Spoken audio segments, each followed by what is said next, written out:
देख रहे हैं देश रोजाना और मैं हूं बेनजीर हाशमी। खबरों की शुरुआत करेंगे दिन भर की कुछ ताज़ा सुर्खियों के साथ, फिर बात करेंगे हरियाणा की कुछ खास खबरों की।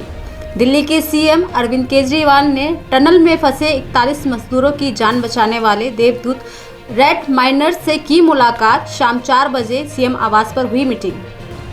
एमपी विधानसभा चुनाव 2023 में 5वीं बार सीएम बनने के सवाल पर शिवराज चौहान ने दिया जवाब, कहा सिर्फ भारतीय जनता पार्टी।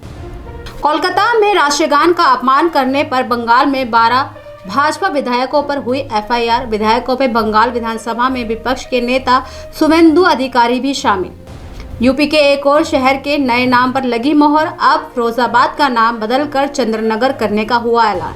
यूसीसी यानी समान नागरिक संहिता लागू कराने की आज होनी थी सुनवाई, वहीं इस याचिका पर सुनवाई करने से दिल्ली हाईकोर्ट ने किया इनकार। कहा हम कानून लाने के निर्देश नहीं दे सकते। आज पीएम मोदी का दुबई में हुआ भव्य स्वागत। दुबई में प्रधानमंत्री COP28 समिट में लेंगे हिस्सा। बात करें चुनावी एग्जिट पोल की तो तेलंगाना में कांग्रेस को पूर्ण बहुमत मिलने का अनुमान, वहीं बीआरएस 101 से घटकर 50 पर पहुंची। इसके अलावा भाजपा को ज्यादा से ज्यादा 10 सीटें मिलने का अंदाजा। बेंगलुरु के 15 स्कूलों को एक साथ बम से उड़ाने की मिली धमकी, ईमेल के द्वारा दी गई धमकी। डिप्टी सीएम का कहना ये महज अफवाह थी। कश्मीर की मुगल रोड पर 2.5 फीट तक गिरी बर्फ, तो हिमाचल में 35 सड़कें हुई बंद। इसके अलावा तमिलनाडु में 4 दिसंबर तक भारी बारिश का अलर्ट जारी। हिमाचल में कांग्रेस सरकार का 11 दिसंबर को होगा 1 साल पूरा।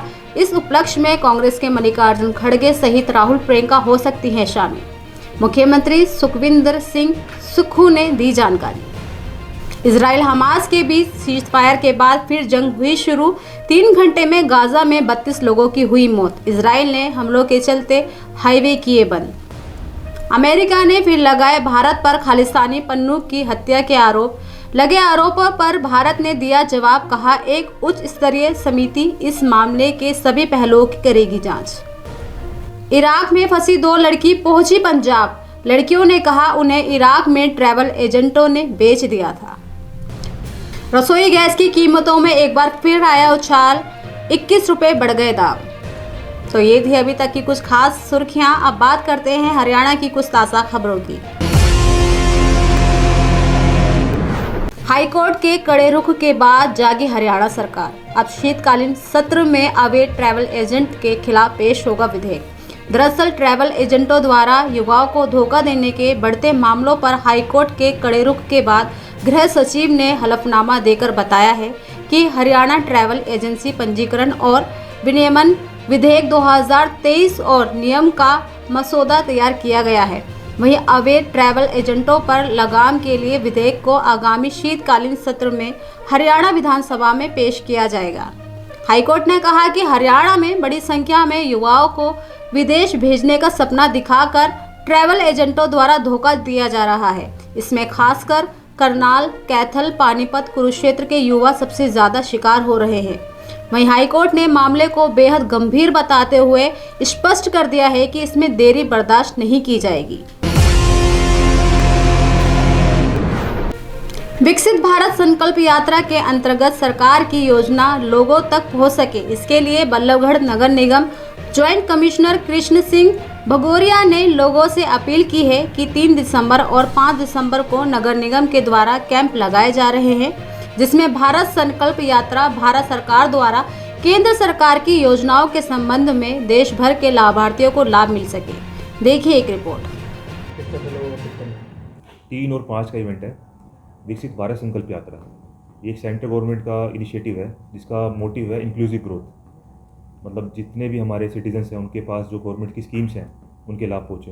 तो इसके मद्देनज़र हम 2 कैंप ऑर्गेनाइज़ कर रहे हैं, एक 3 तारीख को, एक 5 तारीख को।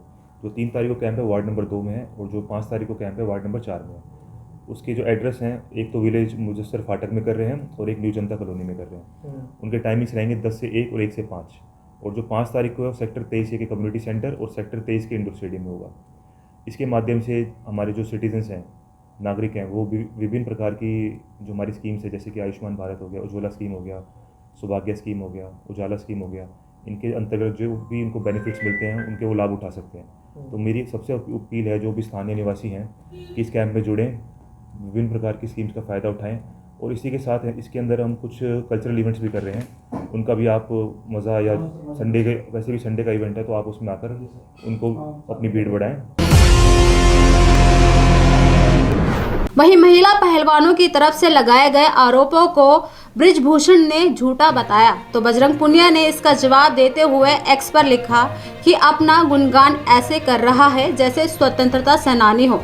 साथ ही लिखा कि आरोपी को जेल जाने से पहले बौखलाना नहीं चाहिए। तो वहीं जवाब में बृजभूषण ने भी एक वीडियो क्लिक की है जिसमें बृजभूषण ने कहा, मेरे ऊपर जिन्होंने आरोप लगाए थे अब जाकर हरियाणा में देखो उनकी कितनी इज्जत है, उन्हें कोई बुलाता तक नहीं, मुझे तो हरियाणा से बुलावा आता है और हम जाते भी हैं। HIV संक्रमण से होने वाली जानलेवा बीमारी एड्स के बारे में जागरूकता फैलाने के लिए हर साल 1 दिसंबर को एड्स दिवस मनाया जाता है। दरअसल बता दें कि इसका मकसद बीमारी के खिलाफ दुनिया भर के लोगों को एकजुट करने और HIV से पीड़ित लोगों के साथ समर्थन दिलाने से है। आज रेवाड़ी के नागरिक अस्पताल में भी एड्स दिवस पर एक जागरूकता रैली निकाली गई जिसमें एड्स नोडल अधिकारी दीपक ने हरी झंडी दिखाकर रवाना किया। उन्होंने कहा कि HIV पॉजिटिव होना और एड्स होना दोनों अलग बातें हैं। रेवाड़ी जिले में 958 एड्स के मरीज हैं जो ART सेंटर में अपना इलाज ले रहे हैं। देखिए एक खास रिपोर्ट। आज विश्व एड्स दिवस है, तो इसमें मैं लोगों को ये कहना चाहूँगा कि जिन भी लोगों को जो भी HIV पॉजिटिव है, एक तो सबसे पहले ये डिफरेंस समझें कि HIV पॉजिटिव होना और एड्स होना दोनों अलग बात है। HIV पॉजिटिव वो होते हैं जिनके अंदर HIV के कीटाणु मिलते हैं।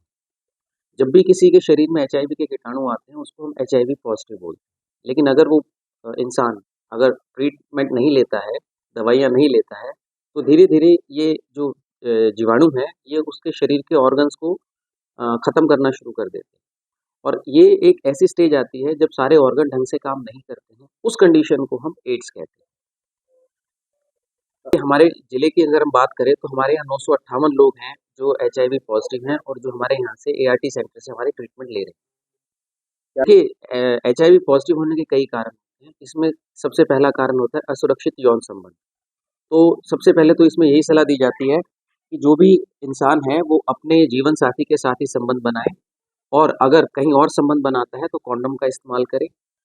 दूसरा इसका एक कारण है HIV संक्रमित खून चढ़ाने से। तो इसमें इसके लिए निर्देश ये रहता है कि आप जब भी कभी आपको खून की ज़रूरत हो तो जो भी हमारे लाइसेंस ब्लड बैंक होते हैं खून सिर्फ वहाँ से लें और कहीं से ना लें। उसके अलावा माँ से बच्चे को जा सकता है प्रेगनेंसी के दौरान, तो उसके लिए हम हर प्रेगनेंसी जो भी प्रेग्नेंट लेडी होती है उसकी HIV की जांच करते हैं। राज्य मंत्री कमलेश ढांडा ने लिया बड़ा एक्शन, गैर हाजिर बिजली निगम के राजौंड SDO को किया मौके पर सस्पेंड। दरअसल विकसित भारत संकल्प यात्रा जनसंवाद कार्यक्रम में राज्य मंत्री कमलेश ढांडा ने एक बड़ा एक्शन लिया है।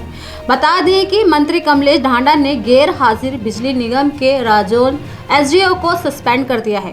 ये कार्रवाई उपमंडल अधिकारी के गैर हाजिर रहने पर की गई है। बताते चले कि सस्पेंड करने के लिए फोन का उपायुक्त प्रशांत पवार को निर्देश जारी करके किया गया। सोनीपत के गन्नौर में अंतर्राष्ट्रीय बागवानी बाजार के लिए किसान उद्यमियों को विशेष रूप से तैयार किया जाएगा। इसके लिए सरकार की ओर से उन्हें फल, फूल, सब्जियों का प्रशिक्षण दिया जा रहा है ताकि अंतर्राष्ट्रीय बाजार की मांग पर आधारित गुणवत्तापूर्ण उत्पाद किया जा सके। साथ ही युवा किसानों को स्वरोजगार के साथ सीधे तौर पर जोड़ने की बड़ी तैयारी भी की जा रही है। इसके लिए हरियाणा सरकार ने महाराणा प्रताप बागवानी विश्वविद्यालय करनाल के क्षेत्रीय मशरूम अनुसंधान केंद्र मुरथल को 50 लाख रुपए देने का अनुदान भी दिया है। तो ये थी अभी तक की कुछ खास खबरें। कल फिर होगी मुलाकात ऐसी ही कुछ ताज़ा खबरों के साथ। तब तक के लिए बने रहिए हमारे साथ और देखते रहिए देश रोजाना। नमस्कार। हमारे साथ जुड़े रहने के लिए देखते रहिए देश रोजाना का YouTube चैनल सब्सक्राइब कीजिए। साथ ही देश रोजाना की खबरें सबसे पहले देखने के लिए प्रेस कीजिए बेल आइकन।